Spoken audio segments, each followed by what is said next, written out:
எல்லாருக்கும் வணக்கம். இன்றைக்கி டிவிக்கே 3 சைன் பண்ணியிருக்காங்க. அந்த 3 சைனில் இருக்கிற நல்லது கெட்டது எல்லாத்தையும் தான் நம்ம பார்க்க போகிறோம். ஸோ சேனலில் புதுசாக பார்க்குறவங்களுக்கு நாம் டிவிக்கே அதாவது 2026 எலெக்ஷனுக்கு அப்புறம் தமிழ்நாட்டில் ஒரு பெரிய அரசியல் மாற்றம் ஏற்பட்டுருக்குதுன்னு நம்புகிறோம். ஸோ அந்த அரசியல் மாற்றத்தில் நடக்கிற விஷயங்களை நல்லது கெட்டதை ரிவ்யூ பண்ணுறோம் நாம். ஸோ நல்லதுனா நல்லது, கெட்டதுனா கெட்டது அப்படின்னு சொல்லி ஒரு நியூட்ரல் ஆடியன்ஸாக இருந்து தான் பண்ணுறோம். இதுக்கு முன்னாடி நிறைய ஷார்ட்ஸ் தான் நம்ம க்ரியேட் பண்ணி போட்டிருக்கோம். இதுதான் ஒரு ஃபுல் லென்த் வீடியோவாக நம்ம க்ரியேட் பண்ணுற ஃபஸ்ட்டு வீடியோ. ஓகேங்களா? ஸோ ஷார்ட்ஸ்லேயும் போய் பாருங்கள். நம்ம ஒரு சில விஷயங்களை தவறுன்னு சொல்லியிருக்கோம், டிவிக்கே பண்ணது. ஒரு சில விஷயங்களை கரெக்டுன்னு சொல்லியிருக்கோம். ஸோ எப்படி பிஹேவ் பண்ணிடலாம் அப்படின்ற நிறைய விஷயங்கள் நம்ம ஷார்ட்ஸில் மேக் பண்ணியிருக்கோம். அரௌண்ட் ஒரு 9 to 10 வீடியோஸ் போட்டிருப்போம் இந்த 10 days, ஒரு 1 வீக்கில். ஸோ இந்த வீடியோவில் என்ன பார்க்க போகிறோம்னா, ஏற்கனவே சொன்ன மாதிரி டிவிக்கே இன்றைக்கி 3 விஷயங்களை சைன் பண்ணியிருக்காங்க அவங்க பதவி இருக்கும்போது. இந்த 3 விஷயங்களில் அவங்க ஹேண்டில் பண்ண விதமும் அவங்க சொன்னதை கரெக்டாக பண்ணியிருக்காங்களா இல்லையான்றது நடுநிலையாக இருந்து நம்ம சொல்ல போகிறோம். ஸோ வீடியோக்குள்ளே போகிறதுக்கு முன்னாடி இந்த வீடியோவை பிடிச்சிருந்தா லைக் பண்ணுங்கள், இந்த கான்செப்ட் பிடிச்சிருந்தா லைக் பண்ணுங்கள், அண்டு வீடியோ எண்டில் வரைக்கும் பாருங்கள். ஏன்னா ஃபஸ்ட்டு கான்செப்ட்டு, ஃபஸ்ட்டு சைன் பண்ணது, செகண்ட் சைன் பண்ணது, தேர்ட் சைன் பண்ணது 3த்தையும் ஜெனுனாக நம்ம பண்ணுவோம். நீங்கள் ஒருவேளை டிவிக்கே சப்போர்ட்டராக இருந்தீங்கன்னா உங்களுக்கு தப்பாக சொல்லும்போது கஷ்டமாக இருக்கும், நல்லதாக சொல்லும்போது சந்தோஷமாக இருக்கும். டிஎம்கே ஆர் ஏடிஎம்கே இல்லை அதர் கட்சியிலேருந்து நீங்கள் பார்க்குறீங்கன்னா டிவிகேக்கு நல்லது சொல்லும்போது உங்களுக்கு அது கடுப்பாக இருக்கும், கெட்டது சொல்லும்போது கொஞ்சம் சந்தோஷமாக இருக்கும். பட் நம்ம அந்த மாதிரி பர்ஸ்பெக்டிவ் இல்லாமல் ரொம்ப ஜெனுனாக தான் நம்ம அது கொடுத்துருக்கோம். ஸோ இது எதுக்குன்னா 2026 ஏற்பட்டிருக்க இந்த மாற்றம் இன்னும் கொஞ்சம் நல்லபடியாக இருக்கணும், நல்ல ஒரு ஜெனுனான பாலிட்டிக்ஸாக இருக்கணும் அப்படின்றத எதிர்பார்த்து மட்டுமே தான். ஸோ உங்களுடைய சப்போர்ட் இதுக்கு தேவை. ஸோ வாங்க வீடியோக்குள்ளே போகலாம். ஸோ நம்ம 1 by 1 பார்ப்போம். ஃபஸ்ட்டு கையெழுத்து போட்டது பார்த்திங்கன்னா 200 யூனிட்டு மின்சாரம் இலவசம் அப்படின்ற ஒரு விஷயத்துக்கு. ஸோ இதில் ப்ளஸ்ஸா மைனஸான்னு கேட்டிங்கன்னா, இதில் ஒரு பெரிய தப்பு நடந்திருக்கு. பெரிய தப்புன்னு சொல்லதை விட இதை அவங்க பர்பஸாக பண்ணாங்களான்னு எனக்கு தெரியாது, இல்லை தெரியாமல் பண்ணாங்களான்னு எனக்கு தெரியாது. இதில் என்ன நடந்திருக்குன்னா, விஜய் ஃபஸ்ட்டு இந்த திட்டத்தை சொல்லும்போது மக்கள்கிட்ட எப்படி யூஸ் பண்ணார் வார்த்தைகளை அப்படின்னு பார்த்திங்கன்னா, ஒவ்வொரு வீட்டுக்கும் 200 யூனிட் மாதம் கட்டணம் இல்லாமல் தரப்படும் அப்படின்றது தான் சொன்னாங்க. ஸோ இதை சொல்லும்போது மக்கள் புரிஞ்சுக்கிட்டது என்ன அப்படின்னா, நம்ம கரண்ட் பில்லில் ஆல்ரெடி 100 யூனிட் டிடெக்ட் பண்ணுறாங்க, அதுக்கு பதிலாக இனிமேட்டு 200 யூனிட்டாக டிடெக்ட் பண்ண போகிறாங்க அப்படின்னு தான் எல்லாருமே நினச்சிருப்பாங்க.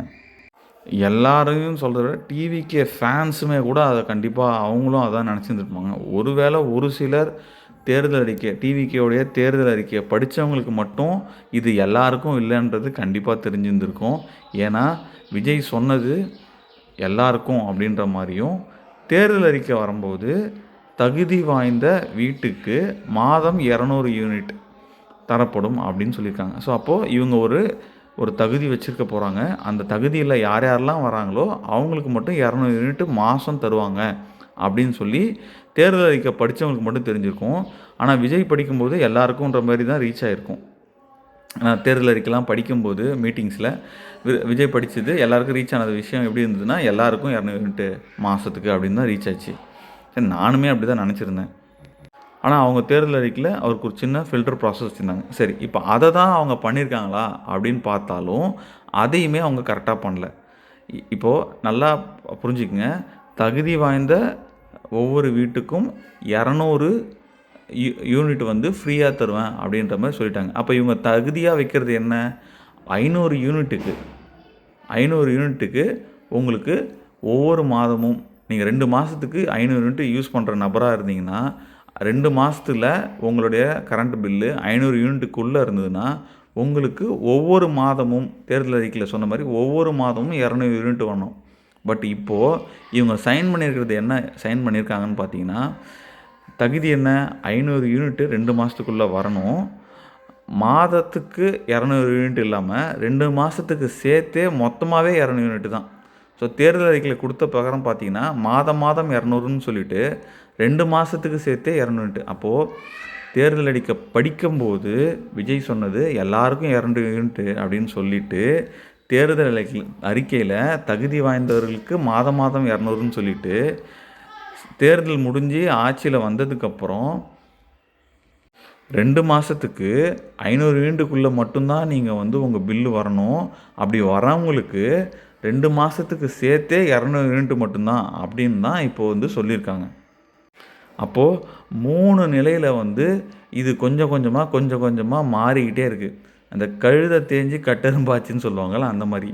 இது வந்து அவங்களுக்கு வந்து ஃபினான்ஸாக வந்து தமிழ்நாடு கவர்மெண்ட்டால் பண்ண முடியாதுன்றதுனால இதை அப்படியே படிப்படியாக சைலண்ட்டாக குறைச்சி எடுத்துகிட்டு வந்துட்டாங்களா, இல்லை இது ஒரு பர்பஸாகவே ஒரு மார்க்கெட்டிங் ஸ்ட்ராட்டஜியாக யூஸ் பண்ணிவிட்டு, எப்படி வந்து டிஎம்கேல வந்து சொல்லியிருந்தாங்கள்ல, மகளிருக்கு வந்து உரிமை தொகை நாங்கள் வந்து 1000 ரூபாய் எல்லாருக்கும் தருவோம்னு சொல்லிட்டு, எலெக்ஷனுக்கு வந்ததுக்கப்புறம் தகுதி வாய்ந்த பெண்களுக்குன்னு சொல்லிவிட்டு, அப்புறம் அந்த தகுதி வாய்ந்த பெண்களை நாங்கள் தான் ஃபில்டர் பண்ணோம், நீங்கள் அப்ளை பண்ணுங்கன்னு சொல்லிவிட்டு, அதில் ஒரு க்ரைட்டீரியா வச்சு, அதில் ஒரு 1 கோடி பேருக்கு மட்டும் இவங்கெல்லாம் தான் தகுதி வாய்ந்தவர்கள் அப்படின்னு சொல்லிட்டு 1 கோடி பேர் ப்ளஸ் ஒரு 1 கோடிக்கு ப்ளஸில் இருந்த நபர்களுக்கு மட்டும் 1000 ரூபாய் போட்டாங்க இல்லையா? அதே மாதிரி ஒரு விஷயந்தான் இப்போ நடந்திருக்குன்ற மாதிரி இருக்குது.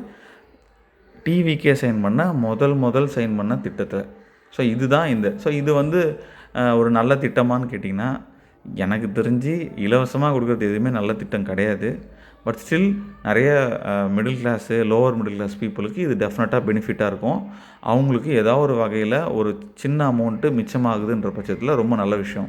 ஏன்னா இதை பற்றி நான் டிவிகே ஃபேன்ஸ் கிட்ட பேசும்போது ஒரு சிலர் என்ன சொன்னாங்கன்னா, 2 கோடி பேர் வந்து கிட்டத்தட்ட 500 யூனிட்டுக்கு கீழே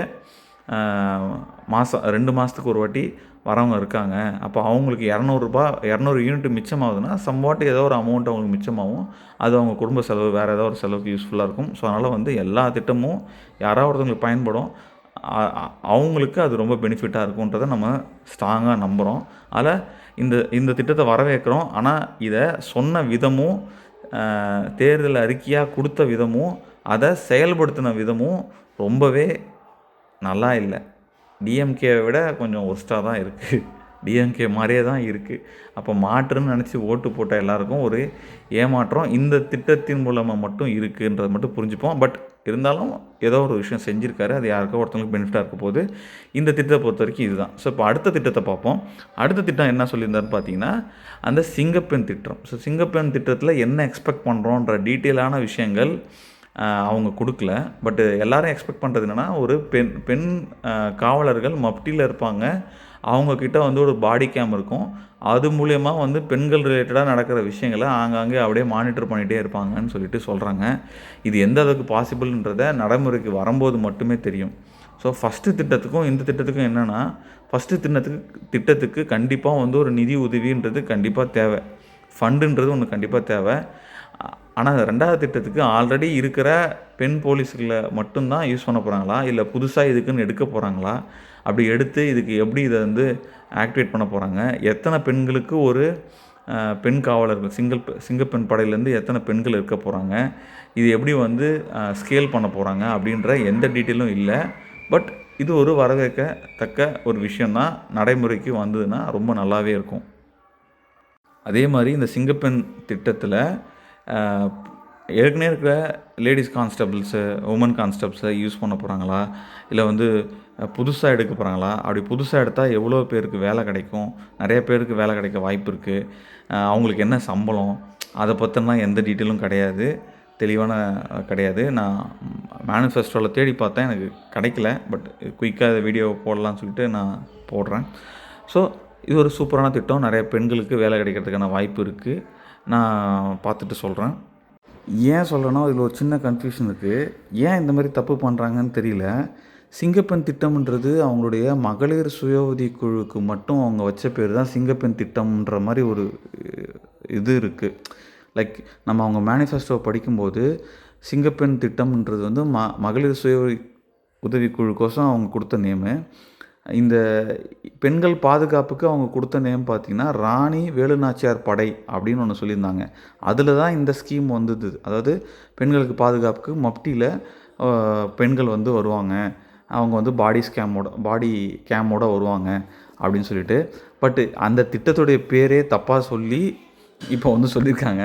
ஏன் இந்த மாதிரி சொதப்பல் நடக்குதுன்னு சத்தியமாக தெரியல. அவங்க சொன்ன திட்டமே என்னன்னு தெரியாமல் மாற்றி சொல்லிகிட்டு இருக்காங்க. மேபி புது கட்சின்றதுனால இந்த மாதிரி ஏதாவது பதட்டங்க இருக்கா தெரியல. அது இல்லாமல் லாஸ்ட் மினிட்ல அவசரமாக இந்த ஆட்சி அமைப்போமா மாட்டோமா, கவர்னர் என்ன சொல்லுவார் ஏது சொல்லுவாருன்னு தெரியாதனால இந்த சொதப்பல் நடக்குதா, இல்லை எழுதி தரவங்க ஏதாவது தப்பாக எழுதி தராங்களா, அந்த ரிப்போர்ட் ரெடி பண்ணுறவங்க ஏதாவது தப்பாக ரெடி பண்ணி தராங்களா அப்படின்னு தெரியல. அதனால் இந்த சிக்கலா? ஏன்னா படித்தவங்க வந்து இந்த டீட்டெயிலை வந்து விஜய் கையெழுத்து போடும்போது படித்த நபர் வந்து கட்சிக்காரங்க இல்லைன்னு நினைக்கிறேன். I think so. அவங்க வந்து கவர்மெண்ட் பாடியில் ஏதோ ஒரு அஃபிஷியல் பீப்புள் அவங்க ஆங்கர் பண்ணுறாங்கன்ற மாதிரி சொல்லியிருந்தாங்க. மேபி கட்சிக்காரங்க யாராவது ஸ்டார்டிங்லேருந்து இருந்தவங்க இருந்திருந்தாங்கன்னா அது தப்பு இருக்குன்றதை கண்டுபிடிச்சிருப்பாங்களோன்னு எனக்கு தோணுது. ஏன்னா கட்சிக்காரங்களுக்கு கண்டிப்பாக தெரியும் இது வந்து இந்த திட்டத்துக்கு அடியில் வராது, இந்த பேர் தப்பாக சொல்கிறாங்க, திட்டத்தின் பேரை தப்பாக சொல்கிறாங்கன்னு சொல்லிட்டு. ஸோ எனிவே பெண்களுக்கு அந்த வேலுநாச்சியார் படை, ராணி வேலுநாச்சியார் படை உருவாக்குறதுன்றது ரொம்பவே வரவேற்கத்தக்கது. அதுக்கு தான் எல்லா பெண்களும் காத்துட்ருக்காங்க. அதை இமீடியட்டாக செஞ்சது ஒரு சூப்பரான ரொம்ப ரொம்ப ரொம்ப பாராட்டத்தக்க ஒரு விஷயம். அதில் எந்த மாற்று கருத்தும் கிடையாது. இதுக்கோசம் ஒரு பெரிய லைக்கை தாராளமாக கொடுக்கலாம். வீடியோ பார்க்குறவங்க இன்னும் லைக் பண்ணாமல் இருந்தீங்கன்னா டெஃபினட்டாக லைக் பண்ணுங்கள்.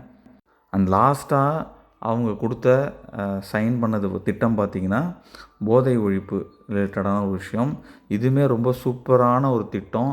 இதை பற்றி டீட்டெயிலாகவே சொல்லியிருக்கலாம். மேடையில் படித்தவங்க ஒழுங்காக படிக்கலை. ஏன்னா விஜய் சைன் போடும்போது, சிஎம் சார் சைன் போடும்போது அவங்க வந்து ஒழுங்காக அதை வந்து கன்வே பண்ணல. அந்த திட்டத்தில் நிறையா விஷயங்கள் இருக்குது.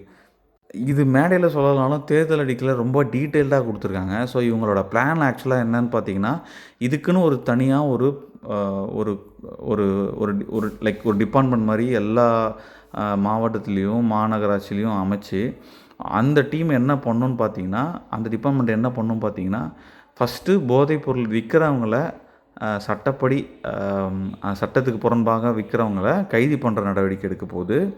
அதுக்கப்புறம் ஸ்கூல் பசங்கக்கிட்ட ஸ்கூல் லெவலில் ஒரு ஃபோரம் மாதிரி க்ரியேட் பண்ணி அதுக்கான விழிப்புணர்ச்சி ஏற்படுத்துறது. அந்த மாதிரி பண்ணுறவங்கள இமீடியட்டாக கைது பண்ணுறது. ஓகேங்களா? இதெல்லாம் பண்ண போகிறாங்க. அது மட்டும் இல்லாமல் கிராமந்தோறும் இந்த கிராமத்தில் வந்து போதைப் பொருளே இல்லை புழக்கத்தில் அப்படின்னா அதுக்கு ஒரு சர்டிஃபிகேஷன் பண்ணி அந்த அந்த குறிப்பிட்ட கிராமத்துக்கு 10 லட்ச ரூபா நிதி உதவி சிறப்பு தொகையாக தரப்படும். அது வந்து அந்த கிராமத்துக்கான மேம்பாட்டு நிதியாக வந்து அவங்க வேறு எப்படி வேணால் யூஸ் பண்ணிக்கலாம் அப்படின்ற அளவுக்குலாம் பிளான் வச்சுருக்காங்க. இப்போதைக்கு இந்த ஒரு பர்டிகுலர் சிஸ்டத்தை க்ரியேட் பண்ணுறதுக்கான ஆணையம் பிறப்பிக்கப்பட்டிருக்கு அப்படின்றத மட்டும் நம்ம புரிஞ்சுக்கலாம். ஸோ ஃபஸ்ட்டு திட்டம் மட்டும் ஃபினான்ஸ் இல்லாத காரணத்தினால அவங்க அந்த மாதிரி ஏதாவது சொதப்பி வச்சுருக்காங்களான்னு தெரியல. ஓகேங்களா? மீதி 2 திட்டமுமே ப்ராப்பராக இவங்க வந்து செட் பண்ணி ப்ராப்பராக வந்து கிரவுண்ட் லெவலில் ஒர்க் அவுட் பண்ணாங்க அப்படின்னா டெஃபினட்டாக this is going be a huge response from the Tamil Nadu people. ரொம்ப ரொம்ப ரொம்ப ரொம்ப பெனிஃபிட்டான 2 விஷயங்கள் வந்து இன்றைக்கி சைன் பண்ணியிருக்காருன்னு கேட்டிங்கன்னா, இந்த லாஸ்ட்டு 2 திட்டங்கள் மட்டுமே ரொம்ப ரொம்ப ரொம்ப பிடிச்ச திட்டம். உங்களுக்கு எது பிடிச்சிருக்குன்றதையும் நீங்கள் சொல்லுங்கள். சூப்பரான இந்த 2 திட்டத்துக்கு கொடுத்ததுக்கு ரொம்ப ரொம்ப நன்றி. ஸோ இதுதான் வந்து இந்த 3 திட்டத்துக்கான ரிவ்யூ. இந்த 3 திட்டத்தில் என்னென்ன அவங்க தவறு பண்ணாங்கன்றதையும் நம்ம மென்ஷன் பண்ணியிருக்கோம். அதே நேரத்தில் நல்ல விஷயங்களையும் நம்ம மென்ஷன் பண்ணியிருக்கோம். ஐ ஹோப் திஸ் வீடியோ உங்களுக்கு ரொம்ப பிடிச்சிருக்குன்னு நம்புகிறேன். ஸோ எப்பயும் போல் உங்களுக்கு கமெண்ட் செக்ஷனில் என்ன சொல்லுனீங்களோ சொல்லுங்கள். Okay, thank you.